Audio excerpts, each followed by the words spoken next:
पंडित जी, कभी कभी मुझे ऐसा लगता है कि मुझ पे कोई बुरी नजर लगा रहा है, तो इसका क्या बुरी नजर लगना सच है? देखिए, बुरी नजर अगर आप कहें तो हाँ, कुछ लोगों की नकारात्मकता जब वो अपने नजर के द्वारा आप पर देखते हैं या उनके मन में आपके प्रति कुछ विकार या बुरी भावनाएं होती हैं, तो ऐसा नहीं है कि नजर नहीं लगती, बिल्कुल लगती है। लेकिन इसमें साथ कई बार हमारे ग्रह भी देते हैं। देखिए, और उसका होता क्या है कि जैसे आपकी कुंडली अगर मैं देख पा रहा हूँ, तो आपका जो पंचम भाव है कुंडली का, इसमें पंचम भाव हमारी कुंडली का बुद्धि, हमारी सोच का, हमारी मानसिक चेतना का भाव कहा जाता है। अब उसमें वृश्चिक राशि है और केतु यहाँ पे स्थित है।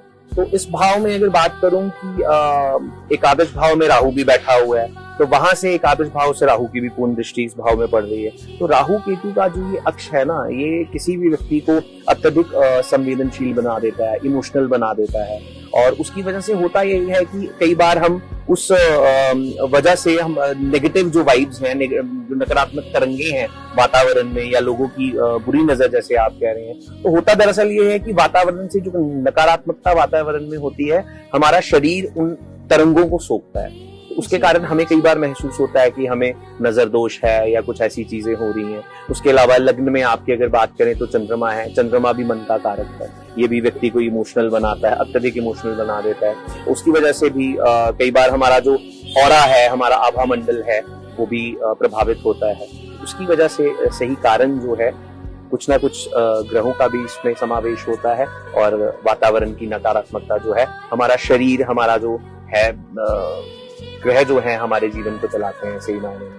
तो कुंडली भी हमारे जीवन का आधार है। कुंडली का जैसे प्रथम भाव है हमारे मस्तिष्क को दर्शाता है, तो अलग अलग भावों का अलग अलग हमारे शरीर से संबंध है। तो पंचम भाव है, लग्न भाव है, हमारे मानसिक विकारों को, हमारी बुद्धि को देखता है। तो उस वजह से ये कारण नकारात्मकता के बनते हैं, और हमें लगता है कि हमें नजर दोष हो गया है। पंडित जी, इसका कुछ उपाय बताएं। जी बिल्कुल, जैसे केतु है आपका पंचम भाव में, तो केतु की शांति के लिए आप पक्षियों को दाना डाल सकती हैं, या फिर मन के भाव चंद्रमा, मन के कारक जब चंद्रमा है, तो चंद्रमा की शांति के लिए सबसे उत्तम उपाय है भगवान शिव को प्रतिदिन आप दूध और पानी मिला करके उसमें थोड़े तिल डाल लें, वो भगवान शिव को प्रतिदिन अर्पण करें। ओम नमः शिवाय मंत्र का उनके पास बैठ करके निरंतर 108 बार जाप करें, तो उसमें काफी हद तक आपको लाभ मिलेगा। धन्यवाद पंडित।